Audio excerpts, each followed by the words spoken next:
అంతర్గాం గ్రామంలో రాజేశ్వర్ రెడ్డి, గోపాల్ రెడ్డి అనే ఇద్దరు అన్నదమ్ములు ఈ మహాగని తోటను పెట్టారు. దాదాపు 4 ఎకరాల విస్తీర్ణంలో నాటిన ఈ మొక్కలన్నీ కూడా ఏపుగా ఎదుగుతున్నాయి. ప్రస్తుతం గోపాల్ రెడ్డి ఆ మొక్కల సంరక్షణలో భాగంగా అదనంగా ఎదిగిన మొక్కల్ని కట్ చేస్తూ ఉన్నాడు, వాటి మండల్ని కట్ చేస్తూ ఉన్నాడు. మాట్లాడదాం. అన్న, ఏంది మహాగని మొక్కల కాన్సెప్ట్ ఎక్కడికి వెళ్ళి తీసుకున్నారు మీరు? మాకు వేరే ఒక తెలిసిన అంకుల్ చెప్పారు, ఇదేంటంటే మెయిన్ వుడ్, దీన్ని వుడ్ సేల్ చేయడం కోసమే. టేక్ కంటే ఫాస్ట్గా గ్రోతింగ్ ఉంటుంది, ప్లస్ హార్డ్ వుడ్ అన్నట్టు, ప్లస్ వాటర్లో ఇది ఖరాబ్ కాదు చెక్క. ఇది ఏంటంటే boats plus ships, musical instruments తయారు చేయడానికి వాడతారు దీన్ని. సో అందుకే ఇది కాస్ట్లీ, టేక్ కంటే కూడా కాస్ట్లీగా ఉంటుంది. ఎన్ని ఎకరాలు పెట్టారు, ఎన్ని మొక్కలు అనేవి? ఇది ఎకరానికి 500 చొప్పున మా తమ్ముడును నేను ఇద్దరం కలిసి 4 ఎకరాల్లో పెట్టినాం. 4 ఎకరాలు అంటే ఎన్ని మొక్కలు వస్తాయి ఒక ఎకరానికి? ఎకరానికి 500 మొక్కలు, 2000 మొక్కలు. 2000 మొక్కలు. ఎంత ఖర్చు పెట్టారు, ఎక్కడికి వెళ్ళి తెప్పించారు ఇవన్నీ? నర్సరీ కానీ అవన్నీ? నర్సరీ హైదరాబాద్ నుండే వచ్చినాయి, వాళ్ళే తెప్పించారు. ఆడ యాక్చువల్గా కాంట్రాక్ట్ ఫార్మింగ్ పద్ధతిలో మేము నాటుకున్నాము. బట్ ఏంటంటే కొన్ని ఇష్యూస్ వల్ల కంపెనీ వాళ్ళు రావట్లేదు. కంపెనీ వాళ్ళు ఇచ్చారు ఇది? అంటే కంపెనీ కాంట్రాక్ట్ ఫార్మింగ్ ఇది. మరి ఇప్పుడు ఏంది కాంట్రాక్ట్ ఫార్మింగ్ అంటున్నారు, మరి వాళ్ళు రావట్లేదు అంటున్నారు, ఏంది మీ భవిష్యత్తులో వీటిని? అంటే ఇది వుడ్కి ఎక్కడైనా డిమాండ్ ఉంటుంది, దీనికి మనం కూడా సేల్ చేసుకోవచ్చు. బట్ ఇక బయర్ను వెతుక్కోవాలి. అట్లా వాళ్ళు ఏంటంటే మనకు అప్పటికి 12 ఇయర్స్ వరకు మేమే కొంటాము. యాక్చువల్ 3rd ఇయర్ తర్వాత ఎకరానికి 50,000 అడ్వాన్స్ ఇస్తామని చెప్పి అగ్రిమెంట్ చేసుకున్నారంట మా దగ్గర. బట్ ఏంటంటే ఇప్పుడు ఇక వాళ్ళు కంపెనీ ఏదో ఇష్యూస్ వల్ల వాళ్ళు సరిగ్గా రెస్పాండ్ అవ్వట్లేదు. ఓకే, మీరు ఇనిషియల్గా ఫస్ట్ ఈ మహాగని అనే పేరు ఎక్కడైనారు? అసలు మిగతా పంటలు చాలా ఉన్నాయి మనకు, మీ జగిత్యాలలో మామిడి తోటలు ఉంటాయి, అట్లాంటివి ఉంటాయి, అవన్నీ కాకుండా దీన్ని ఎందుకు ఎంచుకున్నారు? ఇది ఏంటంటే కొంచెం పని తక్కువ ఉంటుంది. నార్మల్గా అడవి మొక్క కాబట్టి దానికి పెద్ద సస్య సంరక్షణ అవసరం లేదని చెప్పి దీన్ని పెంచుకోవడం జరిగింది. ఎందుకంటే మాకు వేరే బిజినెస్ ఉన్నది. ఇప్పుడు ఈ ఎకరానికి ఎంతెంత దూరంలో ఒక్కొక్క మొక్క నాటారు, ఎన్ని రోజులు అయింది ఇప్పుడు ప్రస్తుతం మనం చూస్తున్నాయి తోట? ఇప్పుడు ఇవి 3 ఇయర్స్ అయిపోయింది, ఆల్రెడీ 4th ఇయర్ రన్నింగ్ చెట్లు. ఇవి 12 ఇయర్స్ వస్తే వీటి కట్టింగ్కి వస్తాయి. 6 ఇయర్స్ తర్వాత ఏంటంటే ఇవి 6 ఇయర్స్ తర్వాత ఇవి స్కై ఫ్రూట్ అని చెప్పి కాయలుగా వస్తాయి ఇవి. అప్పుడు ఆ కాయలకు కూడా మంచి డిమాండ్ ఉంటుంది మార్కెట్లో. అవి ఏంటంటే ఈ ఆయుర్వేదిక్ మందుల తయారీలో ఉపయోగపడతాయి అన్నట్టు. డయాబెటీస్కి కానీ బీపీ దానికి సంబంధించిన మందుల తయారీలో ఇవి ఉపయోగపడతాయి. ఓకే, అయితే మీరు ఈ మొక్కలు తెచ్చినప్పుడు ఒక్కొక్క మొక్క ఎంత కాస్ట్ పడిందండి మీకు? ఒక్కొక్క మొక్క దాదాపు 40 రూపాయలు పడ్డది. నాటేటప్పుడు ఎట్లాంటి జాగ్రత్తలు తీసుకున్నారు, ఏమైనా సలహాలు తీసుకున్నారు? అక్కడ అగ్రికల్చర్ కానీ హార్టికల్చర్ కానీ దేని కిందకి వస్తుంది అసలు ఈ డిపార్ట్మెంట్? ఈ డిపార్ట్మెంట్ వీళ్ళ ఫారెస్ట్ వాళ్ళ కిందకి వస్తుంది. ఫారెస్ట్ వాళ్ళ కిందకి వస్తుంది. ఏదున్నా కూడా కంపెనీ, మనం కాంట్రాక్ట్ ఫార్మింగ్ కాబట్టి వాళ్ళే అన్నీ ఏమున్నా అంటే అప్పటికి సేల్ చేసేటప్పుడు ఏమున్నా కూడా వాళ్ళే చూసుకుంటామని చెప్పారు అన్నట్టుగా. ఇప్పుడు మీరు మొక్కలు నాటిన తర్వాత దీనికి ఏమైనా ఎరువులు వేయాలా, ఏమేమి జాగ్రత్తలు తీసుకోవాలి పెద్దగాలంటే మంచిగా? నాటేటప్పుడు మేము ఎరువు వేసినాము, ప్రతి మొక్కకి ఎరువు వేసుకుంటేనే అప్పుడు నాటినాము. ఇక మధ్యలో కొంచెం పురుగు వస్తే చిన్న మొక్క చిన్నగా ఉన్నప్పుడు కొంచెం స్ప్రే చేసినాం. ఏదంటే ఆయుర్వేదిక్ టైప్, ఆవు మూత్రం, ఆవు పేడ, ఆ రకంగా స్ప్రే చేసినాం. ఓకే, అంటే మిగతా పంటలాగా వీటికి రసాయన మందులు చల్లాల్సిన అవసరం లేదు? రసాయన మందులు ఏం అవసరం లేదు. జస్ట్ వాటర్, మన డ్రిప్ ద్వారా వాటర్ ఇచ్చుకుంటే టైంకి వాటర్ ఇస్తే సరిపోతుంది. ఇక ఒకసారి వర్షాలు పడే టైంలో దున్ని ఇవ్వాలి. 4 ఎకర్స్ కలిపి దాదాపు 2 లక్షల ఖర్చు వచ్చింది. 2 లక్షల ఖర్చు. మధ్యలో ఇంకేమైనా పెడుతున్నారా? ఏ మధ్యలో ఏం లేదు, మనం కల్టివేషన్కు దానికి దీనికి ఖర్చు తప్ప మధ్యలో ఏం ఖర్చులు, అదనపు ఖర్చులు ఏం లేవు. ఓకే, ఇప్పుడు ఈ మొక్కలు నాటాలంటే ఏ నేల అయినా సరిపోతుందా, ఏమైనా ప్రత్యేకంగా నేలలు అంటే భూమి రకాలు ఏమైనా ఉంటాయా? ఏ నేలైనా సహకరిస్తుంది. బట్ ఏంటంటే కొంచెం రెడ్ సాయిల్ అయితే దాని గ్రోతింగ్ తొందర ఫాస్ట్ ఉంటుంది. 12 ఇయర్స్ అన్నారు కదా, 10 ఇయర్స్కే అది కట్టింగ్కి వచ్చే అవకాశం ఉంటుంది. మనకు సైజు కూడా మంచిగా వస్తాయి. అట్లా ఇప్పుడు ఒక్కొక్కసారి వానలు బాగా పడతాయి, ఒక్కొక్కసారి వానలు పూర్తిగా పడాయి, అట్లాంటి సందర్భాల్లో ఈ మొక్క ఎంతవరకు తట్టుకుంటుంది? ఇది అంటే వర్షాలు ఎక్కువ అయినప్పుడు కొంచెం అంటే దాన్ని అంటే చిన్న మొక్క ఉన్నప్పుడు తట్టుకోలేదు. పెద్దగా అయింది అంటే వర్షాలు ఎంత ఎక్కువ పడ్డా కూడా తట్టుకుంటుంది. అలాగే ఎండాకాలంలో కూడా వర్షాలు అంటే నీరు ఇవ్వకపోయినా కూడా కొంచెం తట్టుకోగలుగుతుంది, వేరే మొక్కల్లా కాకుండా కూడా. ప్రస్తుతానికి దీనికి డ్రిప్ ద్వారా ఇస్తారా, ఎన్ని రోజులకు ఒకసారి ఇస్తారు నీళ్ళు? డ్రిప్ ద్వారా ఇస్తాం మేము. అంటే ఇప్పుడు ఈ ఎండలు కొంచెం సమ్మర్ ఎక్కువ ఎండాకాలం కాబట్టి డే బై డే అట్లా ఆల్టర్నేట్ డేస్ కానీ 2 రోజులకు ఒకసారి కానీ డ్రిప్ ద్వారా ఇస్తాం, ఒక 3-4 అవర్స్. ఇప్పుడు ఎంత మొక్కకు మధ్య దాదాపు ఒక 9 ఫీట్ల దాకా ఉంటుందా? మొక్కకు 10 ఫీట్లు 10x10 పెట్టినాం మేము. ఇప్పుడు ఈ మధ్యలో మరి జాగంతా వేస్ట్ అవుతుంది కదా, ఏమైనా వేరే పంటలు వేస్తున్నారా, ఎప్పుడైనా వేసారా? ఎక్కువ వేరే పంటలు ఏమి వేయలేదు. అంటే వేసుకోవచ్చు, చిన్న మొక్కలు ఉన్నప్పుడు వేసుకోవచ్చు. అంతర పంటలు మామూలుగా కొత్తిమీర కానీ పల్లి కానీ వేరే ఏ పంటలైనా కూడా వేసుకోవచ్చు. మొక్కలు పెరిగిన తర్వాత మీరు అన్నారు కదా ఫ్లవర్స్ వస్తాయన్నారా, వాటికి మార్కెట్ ఎక్కడ ఉంటుంది? వాటికి మార్కెటింగ్ అంటే ఇక మనం అంటే ఇవి ఏంటంటే కాయలు హైట్లో ఉంటాయి కదా, మనం తెంపలేం, అవే ఎండి రాలిపోతాయి. రాలిపోయిన తర్వాత మనం వాటిని తెంపి ఆరబెట్టి గింజల్ని సేల్ చేసుకోవచ్చు మనం మార్కెట్లో. దేనికోసం వాడతారండి అవి? అవి ఆయుర్వేదిక్ మందుల తయారీలో ఉపయోగపడతాయి. ఇప్పుడు ఈ మొక్క ఆక్సిజన్ శాతం ఎక్కువ ఇస్తుంది అంటారు, ఎంతవరకు నిజమండి? దీనికి ఏమైనా అట్లాంటి ప్రయోజనాలు ఏమైనా ఇస్తున్నారు? ఆక్సిజన్ శాతం ఇస్తుంది. ఇది యాక్చువల్గా దీనికి కార్బన్ క్రెడిట్స్ కూడా వస్తాయి. మేము కార్బన్ క్రెడిట్స్ కూడా దాంట్లో రిజిస్ట్రేషన్ చేయించినాము. యాక్చువల్గా 4 ఇయర్స్ తర్వాత అది మొక్క ఆక్సిజన్ శాతం ఎక్కువ ఇస్తుంది కాబట్టి దీనికి కార్బన్ క్రెడిట్స్ అనేటివి కూడా వస్తాయి. ఎవరు ఇస్తారు అది? దాన్ని ఎట్లా? అది కూడా మా కాంట్రాక్ట్ ఫార్మింగ్లో ఒక భాగమే. కంపెనీ వాళ్ళతోటి ఆల్రెడీ వాళ్ళు వచ్చి ఇక్కడికి వచ్చి మొత్తం మ్యాపింగ్ అదంతా తీసుకొని వెళ్ళారు. ఇప్పుడు వాళ్ళకి ఆల్రెడీ దీనికి కార్బన్ క్రెడిట్స్ కూడా వచ్చేసినాయి, డబ్బులు కూడా వచ్చినాయి. ఎకరానికి అంటే చెట్టును బట్టి సైజును బట్టి కార్బన్ క్రెడిట్స్ అనేవి వస్తాయి అన్నట్టు. ఆక్సిజన్ శాతం ఎంత ఇస్తుంది దేని దాన్ని బట్టి. దానికి ఏమైనా డబ్బులు వస్తాయి మనకు?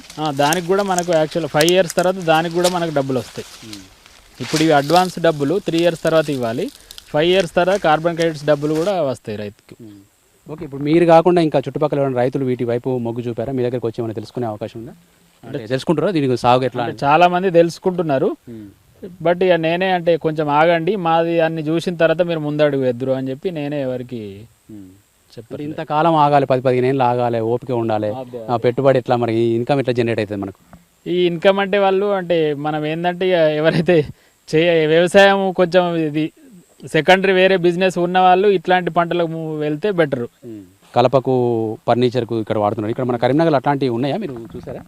ఇప్పుడు మనం స్టోర్లలో ఫర్నిచర్ స్టోర్స్లలో మహాగని వుడ్ అనే సపరేట్ వాళ్ళు స్టిక్కర్ వేసి పెడతారు. దానికి కాస్ట్ కూడా దీంతో కంపేర్ చేసుకుంటే డబుల్ ట్రిపుల్ ఉంటుంది. ఇప్పుడు ఎంత ఉందండి మహాగని? స్క్వేర్ ఫీట్ చొప్పున ఎట్లా, కేజీల చొప్పున ఎట్లా అమ్ముతారు? క్యూబిక్ ఫీట్ లెక్క అమ్ముతారు. క్యూబిక్ ఫీట్ లాగా అమ్ముతారు. ప్రజెంట్ రేట్ ఫీట్ ఇప్పుడు మార్కెట్లో మమ్మల్ని గూగుల్లో చూసుకుంటే అయితే 1500 ఫీట్ అట్లా ఉన్నది. Square feet, cubic feet.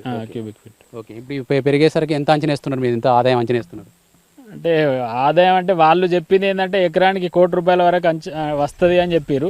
మన ₹1,00,00,000 రాకపోయినా కూడా వేరే పంటలతో కంపేర్ చేసుకుంటే 50-60 లక్షలు వచ్చినా కూడా మనకి ఉన్న ఈ వెదర్ కండిషన్స్, ఇప్పుడు ఈ అన్ని కాస్ట్లీ రేట్లు ఇవన్నిటిని బట్టి పోను వేరే పంటలతో కంపేర్ చేసుకుంటే అయితే బెటరే. ఇప్పుడు ఇదే 4 ఎకరాల్లో ఒక మామిడి తోట వేసాం అనుకోండి, ప్రతి సంవత్సరం ఇన్కమ్ వస్తుంది.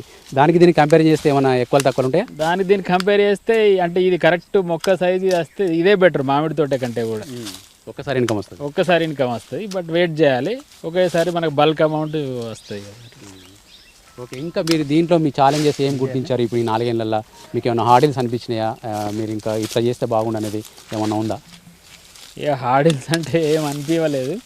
బట్ ఏదంటే ఇక మొక్కలు ఇంకా నేను సరిగ్గా చూసుకోవట్లేదు. ఇంకా బాగా అంటే కొంచెం దగ్గర ఉండి పట్టించుకొని చూసుకునే వాళ్ళకి ఇంకా కూడా గ్రోతింగ్ మంచిగా ఉంటుండే, సైజు కూడా బాగా వస్తుండే. వర్కర్స్ని పెట్టారు దీనికి మీద? ఒకతను పాలేరు ఉంటాడు, అతను జస్ట్ వాటర్ చూసుకుంటాడు. ఇక వర్షాకాలంలో మేమే చూసుకుంటాం. ఈ సమ్మర్లో వాటర్ పెట్టడానికి ఒకతను.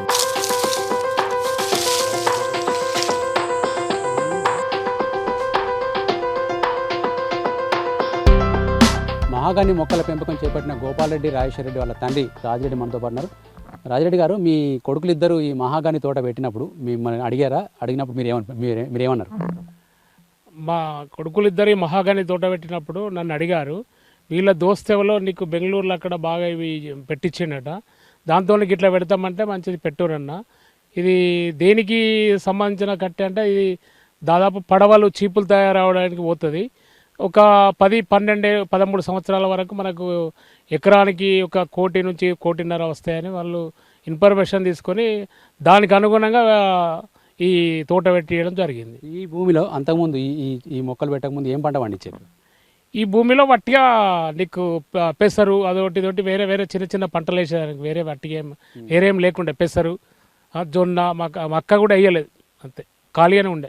మీకేం డౌట్ రాలేదా మరి 10-15 ఏళ్ళ దాకా ఆగాలి, ఆదాయం ఎట్లా అని? ఏ డౌట్ అంటే సార్, ఈ భూమి వట్టిగా ఉన్నదానికంటే ఇది పెడితే నీకు 10-15 ఏళ్ళలో మనకు ఎకరానికి 1 కోటి 1.5 కోటి వస్తాయి కదా అనే దాని మీద నీకు పెట్టించినాం.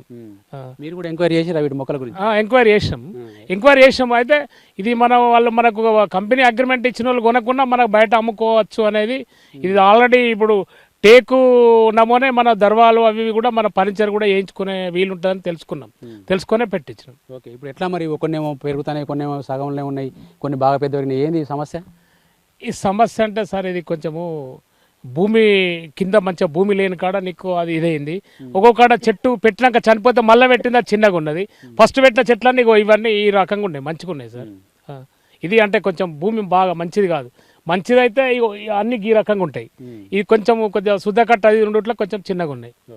వీటికి ఏమేమి ఎరువులు వేయాలి? మీ కొడుకేమో జస్ట్ ఫస్ట్ పెట్టేప్పుడు వేసిన తర్వాత వేయాల్సిన అవసరం లేదంటారు, నిజమేనా? పెట్టినప్పుడు వేసినాం ఎరువులు వేసుకుంటే మంచిదే, కానీ ఆవు పెండ కానీ నీకు మన గొర్రె ఎరువు కానీ వేసుకుంటే బాగానే. కానీ ఇక ఏమి వేయలేదు, వట్టిగానే వేస్తున్నాం. పెరుగుతున్నాయి 3 సంవత్సరాలు ఇప్పుడు. 3 సంవత్సరాలు పెరిగినాయి సార్. వీటికి ఏమైనా చీడపీడలు వైరస్లు సోకుతాయా? ఒక్కసారి కొట్టినాం సార్, కొద్దిగా గింతే గీ లెవెల్ ఉండగా ఒక్కసారి మందు కొట్టినాం, కానీ పెద్దగా అనిపిస్తలేదు. చీడపీడలు ఏం లేవు. మన మామిడి తోటలకు రకరకాల వైరస్లు సోకుతాయి, అట్లాంటి బెడద వీటికుంటుందా? వీట నమూనా లేదు సార్, మామిడి తోటలకు ఉన్నంత లేదు. దీనికి ఇంకోటి కూడా, దీనికి ఒక ఫలితం, ఒక కాయ వస్తుంది ఇంకొక సంవత్సరం 2 సంవత్సరాలక. ఆ కాయ ఎండిపోయి అదే కింద రాలితే అది మనం తీసుకపోతే మనం మార్కెట్లో మనం అమ్ముకోవచ్చు. అది జగిత్యాల ఉందా? జగిత్యాల లేదు, హైదరాబాద్ ఉంది. ఇప్పుడు మీలాగా మిమ్మల్ని చూసి రైతులు ఇంకెవరైనా పెట్టిరా ఇక్కడ జగిత్యాల? ఇక్కడ అంతర్గామల్లో ఇంకొక రైతు పెట్టిండు, అనంతరెడ్డి అని, మామూలుగా చూసి. వాళ్ళది కూడా ఈ లెవెల్ ఉంటుంది. ఇంకొకటి పొద్దుటూరి సంతు అని ఇంకొక రైతు, ఇద్దరు పెట్టారు మామూలుగా చూసి. ఓకే, వీటి మార్కెట్ ఎట్లా ఉంది? ఎక్కడెక్కడ దాకా పోయొచ్చారు మీరు మార్కెట్ గురించి? అంటే మీరు ఫ్యూచర్లో అమ్మడానికి? ఈ మార్కెట్ అంటే సార్, ఇప్పుడు మాకు అగ్రిమెంట్ చేసుకున్నైనా తీసుకుంటేనేమో మాకు డబ్బులు ఇచ్చి తీసుకుంటాం ఆయనకు. లేదంటే ఇప్పుడు ప్రభుత్వం ద్వారా కూడా ఈ చెట్లు పెంచడానికి ఎంకరేజ్ చేసేది వరంగల్, దీనికి సంబంధించిన ఆఫీస్ ఉందట, వాళ్ళు కూడా వచ్చారు. నీకు మనం ఎక్కడైనా మార్కెటింగ్ చేసుకోవచ్చట, పర్మిషన్ తీసుకొని ఎక్కడైనా అమ్ముకోవచ్చట. ఫారెస్ట్ డిపార్ట్మెంట్లతో పర్మిషన్ తీసుకొని ఎక్కడైనా అమ్ముకోవచ్చట. చెట్టు కరెక్ట్ చక్కగా ఏపుగా పెరగాలి కదా, ఆ మధ్యలో కొమ్మలు పెరుగుతూ ఉంటాయి. ఎన్ని రోజులకు ఒకసారి తీసేస్తూ ఉంటారు? అది సంవత్సరానికి ఒకసారి ఇట్లా ఈ మధ్యన కొమ్మలు కట్టేయాలి సార్. ఏపుగా పెరుగుతూనే, కొమ్మ లేకుండా పోతేనే మనకు తొడ్డు అవుతుంది, మొదలు తొడ్డు కావాలి కదా సార్. అందుకొరకు అవి సంవత్సరానికి ఒకసారి తీసేసి. ఇంట్లో కూడా ఏమైనా వెరైటీస్ ఉంటాయి? ఒకటే రకం ఉంటుంది మనకు, వడ్లలో రకరకాల వెరైటీలు ఉంటాయి, అట్లా ఇంట్లో ఉంటాయి. 2-3 రకాలు ఉంటాయని చెప్పారు వీళ్ళు. 2-3 రకాలు ఉంటాయట, ఒకటే వెరైటీ అని కాదు. మన ఏరియాకి తట్టుకునే బాబతి పెట్టినాం ఇక్కడ. ఇప్పుడు టేకులో కూడా 2-3 రకాలు ఉంటాయి, అట్లా ఇంట్లో కూడా ఉంటుంది? టేకులో కూడా ఉంటాయి కదా సార్, టేకులో ఉంటాయి. ఇప్పుడు టేకు చెట్టుకు దీనికి ఏంది తేడా? టేకు కర్రకు ఈ కర్రకు తేడా ఏంది మనకి ఇంట్లో కంటే సార్? ఇది టేకు నమూనా, ఇది ఫర్నిచర్ ఏదంటే చేసుకోవచ్చు. కాకపోతే ఇది బయట పెట్టుకున్న నానిన ఖరాబ్ కాదు. ఈ కట్టె అనేది నీకు ఎన్ని రోజులు నీళ్ళల్లో ఉన్నా కానీ ఖరాబ్ అయ్యే కట్టే కాదు. టేకు 1 సంవత్సరం 2 సంవత్సరాలు నీళ్ళలో ఉంటే మొత్తం సీకు పట్టిపోతుంది. ఇప్పుడు మనం ఇల్లు కట్టుకుంటే ఫలానా కర్ర వాడద్దని కొన్ని సెంటిమెంట్లు ఉంటాయి మనకు. టేకే పెట్టాలి, లేకుంటే వేపది పెట్టాలి, తుమ్మది పెట్టాలంటది. ఇప్పుడు ఇది పెట్టుకోవచ్చా? పెట్టుకోవచ్చు సార్. మహాగని కర్ర కూడా పెట్టుకోవచ్చు సార్, అన్ని పెట్టుకోవచ్చు సార్. ఫర్నిచరు, దర్వాలు అన్ని పెట్టుకోవచ్చు. దూలాలు, వాసాలు అన్నిటి పెట్టుకోవచ్చు సార్. అట్లా ఏం లేదు, సెంటిమెంట్ ఏం లేదు దీనికి. సెంటిమెంట్ ఏం లేదు. ఓకే, జాతక ప్రకారం కూడా ఇప్పుడు మనకు కరీంనగర్లో కేసీఆర్ వచ్చి మొక్క నాటిండు, మహాగని మొక్క. దీనికి ఏమైనా సెంటిమెంట్ ప్రకారం పూజలు గీజలు చేస్తారా? అట్లా ఏమైనా ఉంటారా? ఏం లేదు సార్, పూజలు ఏం లేవు, పూజలు ఏం చేయలేదు సార్. ఇప్పటివరకు అది హ్యాపీనా? మరి మీ కొడుకు తీసుకున్న నిర్ణయం? Happy sir. ఈ మ్యాంగో మాదే సార్ పక్కకు. మామిడి తోట మీద ఇంతే సైజు, ఇప్పుడు 4 ఎకరాలు అంటారు కదా, 4 ఎకరాల మామిడి తోట మీద ఎక్కువ ఆదాయం వస్తుంది, దీని మీద ఎక్కువ ఆదాయం వస్తుంది అంటే? అదేమో సంవత్సరానికి 5 సంవత్సరాల తర్వాత ప్రతి సంవత్సరం వస్తుంది, ఇది ఒకటేసారి వస్తుంది.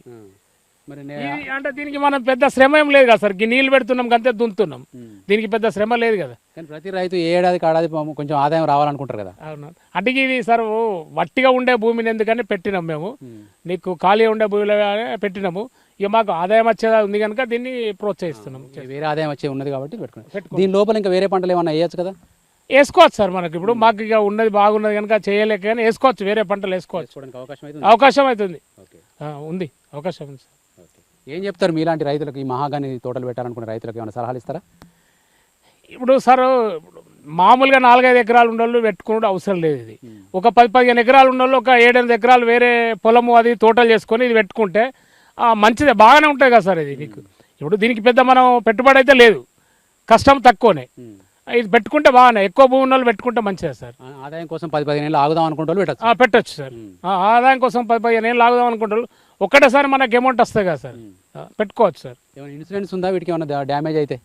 ఇన్సూరెన్స్ లేదు సార్, ఇన్సూరెన్స్ ఏం లేదు, ఇన్సూరెన్స్ ఏం లేదు. ఉదాహరణకు మనకు వాన పడ్డప్పుడు వడ్లు కొట్టుకపోతే అట్లా వాటికి పంట బీమాలు ఉన్నాయి, ఇప్పుడు ఇట్లాంటి వాటి కూడా ఏమైనా? ఇన్సూరెన్స్ లేదు సార్, లేదు, ఇన్సూరెన్స్ లేదు. ఉంటే బాగుంటుందా? బాగుంటుంది, కానీ ఇప్పుడు మ్యాంగోకు మనం కట్టుకుంటే ఇన్సూరెన్స్ ఉంది, దీనికి ఇంకా లేదు. అంటే ఇది మన తెలంగాణలో లేదట, దాదాపు ఇప్పుడు సబ్సిడీ మహారాష్ట్రలో ఉంది, కర్ణాటకలో ఉంది, ఈ తెలంగాణలో సబ్సిడీ లేదట ఇప్పటికి దీనికి. అంటే మీలాంటి రైతులను ప్రోత్సహించాలంటే ఇవ్వాలి కదా. ఇవ్వాలి, ఇన్సూరెన్స్ ఇవ్వాలి, తప్పకుండా ప్రభుత్వం ఇన్సూరెన్స్ ఇవ్వాలి.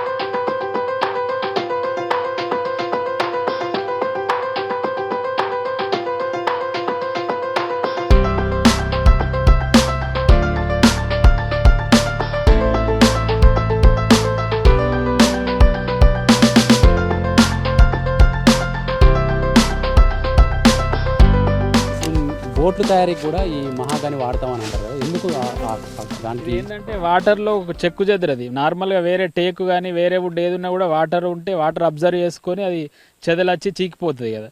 ఈ వుడ్కి అట్లాంటి నేచర్ కాదన్నట్టు, వాటర్లో ఉన్నా కూడా ఇది ఎట్లున్నదో అట్లనే ఉంటుంది, వాటర్ అబ్జర్వ్ చేయదన్నట్టు. ఓకే, ఇప్పుడు ఒక్కొక్క చెట్టు మీ అంచనా ప్రకారం ఎన్ని క్యూబిక్ ఫీట్ల కలప రావచ్చు దీని నుంచి? అంటే చెట్టు క్యూబిక్ ఫీట్ల లాగాని కాదు, కానీ వాళ్ళు ఏం చెప్పారంటే ఒక 10 to 15 ఫీట్స్ వరకు, అంటే కింది నుండి అది మంచి సైజుకి వస్తుంది. అది మేము అంటే వీళ్ళు కట్ చేసి మేము తీసుకొని వెళ్తాము, మిగతా పైనది మీరు మళ్ళీ వేస్టేజ్ కలప కిందికి సేల్ చేసుకోవచ్చు అని చెప్పారు అన్నట్టు. ఇప్పుడు మీరు కాంట్రాక్ట్ ఫార్మింగ్ అన్నారు, వాళ్ళు ఈ మధ్యలో మీకు టచ్లో లేనన్నారు. ఏంది మరి మీ భవిష్యత్తు ప్రణాళిక, దీన్ని ఎట్లా కంటిన్యూ చేద్దాం అనుకుంటున్నారు? భవిష్యత్తు ఏమన్నా ఇప్పుడు వుడ్కి అయితే డిమాండ్ ఎప్పటికీ తగ్గది. బయ్యర్ను మేమే వెతుక్కుంటాం, అమ్ముకుంటాం. దీని గురించి పెద్ద దిగులు పడాల్సిన అవసరం కూడా లేదు. ఇప్పుడు ఇది అటవీ శాఖ పరిధిలోకి వస్తుందా? దీన్ని కట్ చేయాలంటే అమ్ముకోవాలంటే ఏమైనా పర్మిషన్ అవసరం ఉంటాయి? పర్మిషన్ అవసరం ఉంటుంది, అటవీ శాఖ వల్ల పర్మిషన్ అవసరం ఉంటుంది. అంటే వాళ్ళకు కూడా ఇన్ఫార్మ్ చేసినాం ఆల్రెడీ, ఇక్కడ తోట ఉందని చెప్పి జగిత్యాల సరౌండింగ్స్ వాళ్ళకి ఫారెస్ట్ డిపార్ట్మెంట్ వాళ్ళకి కూడా తెలుసు. అంటే రికార్డ్ చేయాలా మీ భూమిలో, పలానా భూమిలో ఇంత పలానా భూమిలో ఈ పంట ఉంది అని చెప్పి రికార్డు ఉంటుంది. అప్పుడు ఏమైనా పర్మిషన్కు డబ్బులు కట్టాల్సి ఉంటుందా? మీకు తెలుసా ఈ విషయాలని? అప్పటికి పర్మిషన్ కంటే ఇప్పుడు అంటే తెలుసు, బట్ ఏంటంటే మేము కాంట్రాక్ట్ ఫార్మింగ్ ద్వారా వెళ్ళినాం కాబట్టి మేము కంపెనీ వాళ్ళం ఆ పర్మిషన్స్ కట్టింగ్ ఏది ఉన్నా కూడా అది మా ద్వారానే మీకు ఉంటుంది కాబట్టి మీకేం ఇబ్బంది ఉండదు అని చెప్పి అప్పుడు మాట్లాడారు అన్నట్టుగా. ఇక్కడ మన లోకల్గా జగిత్యాల కానీ కరీంనగర్లో కానీ ఇక్కడ టింబర్ డిపోలలో ప్రస్తుతానికి ఈ కర్రతో ఫర్నిచర్ తయారు చేస్తున్నారా? మీరు ఏమైనా ఎంక్వైరీ చేశారు వాటి మీద? ఇప్పుడు ప్రెజెంట్ అయితే ఎక్కడ లేదనుకుంటా, నేను కూడా ఎంక్వైరీ ఏం చేయలేను. బట్ ఏంటంటే ఈ ఫర్నిచర్ షాపులలో స్టోర్స్లలో మాత్రం చూసిన నేను మహోగాని వుడ్, అంటే డైనింగ్ టేబుల్ కానీ కాట్స్ కానీ ఇవన్నీ చూసిన. దానికి దీనికి రేట్ కంపేర్ చేస్తే మాత్రం ఇది డబుల్ ట్రిపుల్ రేట్ ఉన్నాయి. ఒక్కొక్క మొక్క మీద ఎంత రావచ్చు? ఒక్కొక్క మొక్క చెట్టు అయిన తర్వాత కట్ చేస్తే ఒక్కొక్క మొక్క మీద మినిమం అంటే 5 నుంచి 10,000 రూపాయలు రావచ్చు. 5 నుంచి 10,000 రూపాయలు తక్కువ 500 మొక్కలు అన్నారు కదా. కొన్నేమో బాగా ఏపుగా పెరిగినాయి, కొన్నేమో ఇట్లా చిల్లలు వస్తున్నాయి, కొన్నేమో సన్నగా ఉన్నాయి, కొన్నేమో దొడ్డుగా ఉన్నాయి. ఎందుకు కారణం? ఈ కారణం అంటే ఏంటంటే యాక్చువల్గా ఈ మొక్క ఇట్లా స్ట్రైట్గా పెరిగితేనే మనకు దిగుబడి ఎక్కువ వస్తుంది. ఈ కొమ్మలు సైడ్ కొమ్మలు ఏ వచ్చినా కూడా ఈ చిన్నప్పటి నుండే తీసుకుంటూ వెళ్ళాలి. అవి తీయకపోవడం వల్ల అట్లా వచ్చినాయి. కొన్నేమో సన్నగా ఉన్నాయి బాగా, కొన్నేమో బాగా లావుగాయినాయి. ఇక సన్నం అంటే కింద సాయిల్ బట్టి ఒకటి, ఇది కొంచెం ఇది ఎగుడు దిగుడు ఉంది నేల, సాయిల్ సరిగా కరెక్ట్ లేదు. ఈ పైనకేమో రెడ్ సాయిల్ ఉంది, ఆ కింది సైడ్ పోతే బ్లాక్ సాయిల్ ఉంది. ఈ సాయిల్ బట్టి కూడా డిఫరెన్షియేషన్ కనిపిస్తుంది మనకి. మీరు మొక్కలు పెట్టేటప్పుడు ఫస్ట్ భూసార పరీక్షలు ఏమైనా చేయించారా? ఆ భూసాల పరీక్షలు ఏం చేయించలేదు, బట్ ఏ సాయిల్ అయినా దీనికి సహకరిస్తాయి. బట్ గ్రోతింగ్ కొంచెం డిఫరెన్స్ ఉంటుంది అన్నట్టు. ఓకే, మీలాగే ఎవరైనా ఈ మహాగాని మొక్కలు పెంపకం చేపట్టాలంటే ఎక్కడికి వెళ్ళి తీసుకొచ్చుకోవచ్చు? ఇప్పుడు ఇక్కడ మీరు కాంట్రాక్ట్ ఫార్మింగ్లో మీరు తెచ్చుకున్నారు, ఓకే. మిగతా రైతులు ఎక్కడైనా డైరెక్ట్గా తెచ్చుకోవాలంటే ఎక్కడ దొరుకుతాయి? ఇక్కడ హైదరాబాద్ నర్సరీలలో, హైదరాబాద్ చుట్టుపక్కల నర్సరీలలో అవైలబుల్ ఉన్నాయి మహాగాని మొక్కలు, తీసుకొచ్చుకొని పెట్టుకోవచ్చు. గతంలో హరితహారంలో కూడా అటవీ శాఖ కొన్ని పంపిణీ చేసింది. ఎవరైనా రైతులు కావాలంటే వాళ్ళకి ఏమైనా ఉచితంగా ఇచ్చే అవకాశం ఉందా? మీరు ఏమన్నా అటవీ శాఖ అధికారులను కనుక్కున్నారా ఈ విషయాలు? ఇక దాని గురించి తెలియదు, ఇప్పుడు ఉచితంగా ఇస్తున్నారా లేదా అనేది తెలియదు. కాయలు రావాలంటే ఇంకొక 1 years పడుతుంది, 1-2 years పడుతుంది. ఇంకా 5-6 years తర్వాత కాయలు వస్తాయి. స్కై ఫ్రూట్ అని చెప్పి కాయలు వస్తాయి. అంటే మీరు ఈ కటింగ్ వుడ్ అమ్ముకునే లోపు 2 రకాల ఆదాయాలు ఉంటాయి అన్నట్టు. 2 రకాల ఆదాయం, ఒకటేమో కాయలు, ఒకటేమో ఈ కార్బన్ క్రెడిట్స్ వస్తాయి. ఇప్పుడు మరి కాంట్రాక్ట్ ఫార్మింగ్ నుంచి తప్పుకుంటే కార్బన్ క్రెడిట్స్ ఎట్లా క్లెయిమ్ చేసుకోవచ్చు? కార్బన్ క్రెడిట్స్ ఆల్రెడీ దానిలో రిజిస్టర్ అయింది కాబట్టి వాళ్ళకి ఎవ్రీ ఇయర్ వస్తాయి. మేము వాళ్ళని అంటే ఏదో ఒక రకంగా అప్రోచ్ అయ్యి వాళ్ళ దగ్గరికి వెళ్ళి తీసుకోవడం, వాళ్ళు అంటే మనలో రెస్పాండ్ అవుతున్నారు. కార్బన్ క్రెడిట్స్ డబ్బులు మాత్రం పక్కా వస్తాయి. వాళ్ళు అంటే కాంట్రాక్ట్ లాస్ట్కు ఈ కట్టింగ్ మొక్క తీసుకున్నా తీసుకోకపోయినా కార్బన్ క్రెడిట్స్ డబ్బులు మాత్రం వాళ్ళకి ఎక్కడి నుంచి వచ్చినాయండి, వస్తాయండి డబ్బులు? కార్బన్ క్రెడిట్స్ అంటే ఇప్పుడు పెద్ద పెద్ద ఫ్యాక్టరీస్ ఉంటాయి కదా, వాళ్ళకు ఏదైనా ఫ్యాక్టరీ ఎస్టాబ్లిష్ చేయాలంటే వాళ్ళు అంటే కార్బన్ డైఆక్సైడ్ రిలీజ్ చేస్తుంది కదా ఫ్యాక్టరీ అనేది, దానికి తగ్గట్టు వాళ్ళు మొక్కల్ని పెంచేది ఫారెస్ట్ ఏరియా చూపించాలి. ఇగో ఇంత నేను కార్బన్ డైఆక్సైడ్ రిలీజ్ చేస్తుంది మా ఫ్యాక్టరీ ద్వారా కాబట్టి దానికి తగ్గట్టు ఆక్సిజన్ రిలీజ్ చేయడానికి మొక్కల్ని పెంచినట్టు చూపిస్తారు. అంటే అట్లాంటి పెద్ద పెద్ద ఫ్యాక్టరీల వాళ్ళు ఈ కార్బన్ క్రెడిట్స్ అనేది కొనుక్కోవడం జరుగుతుంది అన్నట్టు. వాళ్ళు కొనుక్కొని ఆ అమౌంట్ మీకు కొనుక్కొని ఆ అమౌంట్ బయ్యర్ అంటే వీళ్ళ ఈ కంపెనీ వాళ్ళ ద్వారా మాకు పే చేస్తారు. ఐక్యరాజ్య సమితి కూడా దీన్ని ఏదో ప్రోత్సహిస్తున్నట్టుగా విన్నాం, ఎంతవరకు నిజమండి? అవును, ఈ కార్బోహైడ్రేట్స్ గురించి ఐక్యరాజ్య సమితిలో కూడా అలా డిస్కషన్ వచ్చింది. ఈ మెయిన్ ఇదే కాన్సెప్ట్, ఇదే ఏ ప్రాజెక్టు అంటే పెద్ద పెద్ద ఫ్యాక్టరీలు ఏది ఉన్నా ఎస్టాబ్లిష్ చేయాలంటే వాళ్ళు కార్బన్ డైఆక్సైడ్ అది చేస్తారు కాబట్టి, సో ఆక్సిజన్ కోసం ఖచ్చితంగా ఇట్లా పెద్ద పెద్ద ఇట్లాంటి ఫారెస్ట్ అంటే ఆక్సిజన్ ఇచ్చే మొక్కలు పెంచాలి కాబట్టి వీళ్ళకు కార్బన్ క్రెడిట్స్ అనేవి వస్తాయి అన్నట్టు. ఇప్పుడు ఈ రెండు మొక్కల మధ్య మరొక టేకు మొక్క కానీ ఇంకేదైనా పెడితే పెరుగుతుందా? పెరగదు, ఎందుకంటే ఆ చెట్టు నీడ పడుతుంది, ప్లస్ మళ్ళీ దానికి మళ్ళీ దున్నడం కూడా ఇబ్బంది అవుతుంది. మనం కూరగాయలు కానీ తీగ జాతి కానీ ఏమైనా వేయచ్చా? వేరే అంతర పంటలు వేసుకోవచ్చు, కొత్తిమీర కానీ పల్లి కానీ అట్లాంటి చిన్న చిన్న పంటలు వేసుకోవచ్చు. వీటికి ఏమన్నా మధ్యలో అగ్ని ప్రమాదాలు జరగడమో లేకుంటే ఇంకేదైనా వచ్చినప్పుడు ఇన్సూరెన్స్ లాంటి పథకాలు ఏమన్నా ఉన్నాయి వీటికి? ఇప్పుడు పంట బీమా ఉన్నది మిగతా వాటికి, అంటే సరే అదే అమలు అవుతుందా లేదా పక్కన పెడితే వీటికి ఏమైనా ప్రత్యేకంగా ఇన్సూరెన్స్ చేయించారా? ప్రత్యేకంగా ఇన్సూరెన్స్ ఏం చేయించలే. ఇప్పుడు కంపెనీ వాళ్ళ కాంట్రాక్టింగ్లో ఇది కూడా ఉన్నది, ఇన్సూరెన్స్ అనేది కూడా వాళ్ళ దాంట్లో. ఎందుకంటే వాళ్ళు మనకు వచ్చిన ఆదాయంలో 15% వాళ్ళు తీసుకుంటారు. 15% అనేది వాళ్ళు తీసుకుంటారు. అదే స్టార్టింగ్ నుంచి ఎండింగ్ వరకు ఎంత ఆదాయం వచ్చినా కూడా దానిలో 15% వాళ్ళ కంపెనీ వాళ్ళు తీసుకుంటారు. కాబట్టి ప్రతిదానికి రెస్పాన్సిబుల్ వాళ్ళే, అంటే మా అగ్రిమెంట్ ప్రకారం. ఇప్పుడు అగ్రిమెంట్ మీరు ఉల్లంఘించిన వారు ఉల్లంఘించిన చర్యలు తీసుకోవడానికి ఏముంటుంది మీకు ప్రాసెస్? మా దగ్గర వాళ్ళ కంపెనీ బాండ్ ఉంది, ఎవ్రీథింగ్ ఉన్నది. వాళ్ళు ఒకవేళ ఉల్లంఘిస్తే మేము కేసు చేసి వాళ్ళను అది చేయొచ్చు. ఒకవేళ మేము అప్పటికి మాకు కలపక రేట్ ఎక్కువ ఉంది మేము ఇయ్యమన్నా కూడా వాళ్ళు అప్రోచ్ కావచ్చు. అంటే మీరు బయట అమ్ముకునే అవకాశం ఉంటుందా మరి? బయట అమ్ముకోవచ్చు, వాళ్ళకి 15% ఇవ్వాలి. మేము బయట అమ్ముకున్నా కూడా వాళ్ళకి ఇచ్చే 15% మాత్రం వాళ్ళకి ఇవ్వాలి. ఉదాహరణ ₹1,00,00,000 ఆదాయం వస్తే 15 లక్షలు ఇవ్వాలి వాళ్ళకి? 15 లక్షలు వాళ్ళకి ఇవ్వాలి. అంటే మరి ఈ 15 లక్షల మందం వాళ్ళు మీకు ఏం హెల్ప్ చేస్తున్నారు? ఒక మొక్కలు ఇవ్వడం తప్ప ఇంకేమైనా చేస్తున్నారా? స్టార్టింగ్ మొక్కలు ఇచ్చి ఏంటంటే 3 monthsకి ఒకసారి వాళ్ళు మొక్క విజిట్ చేయాలి, తోటను వచ్చి విజిట్ చేసి. ఇప్పుడు 6 monthsకి ఒకసారి డ్రోన్ మ్యాపింగ్ అని చెప్పి తీసుకొని కార్బన్ క్రెడిట్స్ కోసం అంతా వాళ్ళే కదా చూసుకునేది. సో ఇదంతా చేయడం, మళ్ళీ అప్పటికి బయ్యర్ను వాళ్ళే వెతికి ఇవ్వడం, ఇవన్నీ ఆ కాంట్రాక్ట్ ఫామ్లో ఉంటాయి కాబట్టి వాళ్ళకు 15% ఇవ్వాలి. మరి ఉల్లంఘించినట్టు అనిపిస్తుందా మీరు? వాళ్ళు ఈ మధ్యలో రావట్లేదని మళ్ళీ వస్తారు అనుకుంటున్నాము, ఈ మధ్య కాంటాక్ట్ అయ్యారు. ఇప్పుడు మహాగని మొక్కల వైపు ఇంకా రైతులు ఎవరన్నా వెళ్ళాలనుకుంటే వాళ్ళకి మీరు ఇచ్చే సలహా ఏంటిది? వెళ్ళొచ్చా లేకుంటే కొంచెం సేపు ఆగమంటారా? వెళ్ళొచ్చు. ఇంట్లో అంటే మనం కాంట్రాక్ట్ పద్ధతి అని కాకుండా కూడా మన ఓన్గా కూడా ఫారెస్ట్ డిపార్ట్మెంట్ వాళ్ళ పర్మిషన్ తీసుకొని మన ఓన్గా కూడా పెట్టుకోవచ్చు. ఇది దీని మొక్క వల్ల నష్టం అనేది ఏం లేదు. మా కాంట్రాక్ట్ ఫార్మింగ్ వల్ల వెళ్ళడం వల్ల కంపెనీ వాళ్ళతో కొంచెం ఇబ్బంది అవ్వడం వల్ల తప్ప వేరే ప్రాబ్లం ఏమి ఉండదు దీంతో. ఇప్పుడు కంపెనీ సలహాలు ఇవ్వడం ఆగిపోయింది, సపోజ్ మీకు కొంత దీని మీద అవగాహన లేదనుకో, చెప్పడానికి ఇక్కడ నిపుణులైన అధికారులు కానీ ఎవరైనా ఉన్నారా వీటి పెంపకంలో? ఇక ఫారెస్ట్ డిపార్ట్మెంట్ వాళ్ళకి ఎట్లా దీని గురించి అవగాహన ఉంటుంది. ఎందుకంటే ఇది ఎక్కువ శాతం ఆక్సిజన్ ఇచ్చే మొక్క, మళ్ళీ టేకు కంటే తొందరగా పెరిగే మొక్క. ఓవరాల్గా మహాగని మొక్కలపై గోపాల్ రెడ్డి చాలా అంశాలు స్టడీ చేసి ఈ పంటను ఎంచుకున్నారు.